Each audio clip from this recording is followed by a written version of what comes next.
முதல் அத்தியாயம் 3வது ஸ்லோகம்.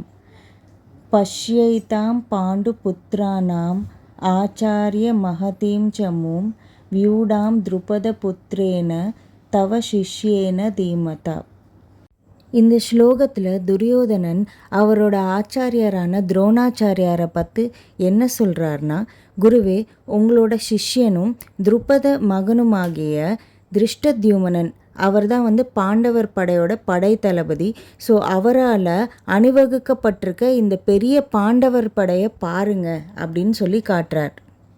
இந்த ஸ்லோகத்தில் பார்த்திங்கன்னா, எதிரி படையை காட்டி துரியோதனன் அவருடைய மனக்கலக்கத்தை வெளிப்படுத்துகிறார் அப்படிங்கிறது புரியுது நமக்கு.